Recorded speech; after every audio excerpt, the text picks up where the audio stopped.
ওজন এত বেশি ছিল যে নড়তে চড়তেই পারতেন না। এজন্য পুরো 3টি বছর বিছানাতেই শুয়ে কাটিয়ে দিয়েছেন তিনি। অত্যধিক ওজনের কারণে বিশ্বের সবচেয়ে বেশি মোটা ব্যক্তির খেতাবও জুটে গিয়েছিল তার কপালে। কিন্তু এই ব্যক্তির এমন ওজনে নড়ে চড়ে বসে খোদ সরকার। এরপর দেশটির সরকারের নির্দেশেই ওজন কমাতে বাধ্য হন ওই ব্যক্তি। খালিদ বিন মোহসেন সারি বিশ্বের জীবিত ব্যক্তিদের মধ্যে সবচেয়ে মোটা হওয়ার রেকর্ড গড়েছিলেন তিনি। তার ওজন ছিল 610 কেজি। ওজনের কারণে স্বাভাবিক কাজকর্ম করতে পারতেন না তিনি। বিছানায় শুয়ে কাটাতে হয় 3 বছর। পরে খালিদের ওজন নিয়ে চিন্তায় পড়ে যায় খোদ সৌদি সরকার।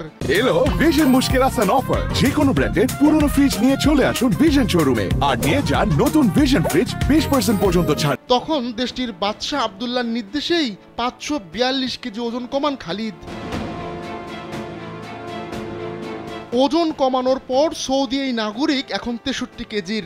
খালিদের জীবন অবিশ্বাস্যভাবে বদলে দেওয়ার মূল কারিগর প্রয়াত সৌদি বাদশাহ আব্দুল্লাহ। তার নির্দেশেই ওজন কমাতে বাধ্য হন খালিদ।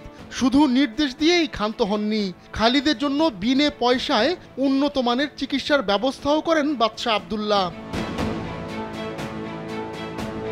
পরে বিশেষভাবে নকশা করা বিছানা ও ফর্কলিফটের সাহায্যে জাজানে খালিদের বাড়ি থেকে তাকে রিয়াদের কিং ফাহাদ মেডিকেল সিটিতে নিয়ে যাওয়া হয়। এরপর খালিদের চিকিৎসায় লেগে পড়েন 30 জনের একটি মেডিকেল টিম। ওজন কমানোর এই যাত্রায় খালিদকে সাহায্য করেছেন সার্জন, ডায়েটিশিয়ান, ফিটনেস এক্সপার্ট এবং অন্যান্য স্বাস্থ্যসেবা বিশেষজ্ঞ। ওজন কমানোর পর খালিদকে এখন আর চেনাই যাচ্ছে না। প্রথম 6 মাস খালিদের গ্যাস্ট্রিক বাইপাস সার্জারি, বিশেষ ডায়েট, নিয়ম মেনে ব্যায়াম এবং ফিজিওথেরাপি করা হয়। এতে তার ওজন অর্ধেক কমে আসে। এরপর অতিরিক্ত চামড়া ফেলে দিতে তার একাধিক সার্জারি করা হয়। এভাবে 2023 সালে খালিদের ওজন 63 কেজিতে পৌঁছলে তাকে যেন আর চেনাই যাচ্ছিল না। উল্টো মিষ্টি হাসির জন্য সবার কাছে পরিচিতি পেয়েছেন স্মাইলিং ম্যান হিসেবে। আহমদুল্লাহ শিকদার, কালবেলা ডেস্ক।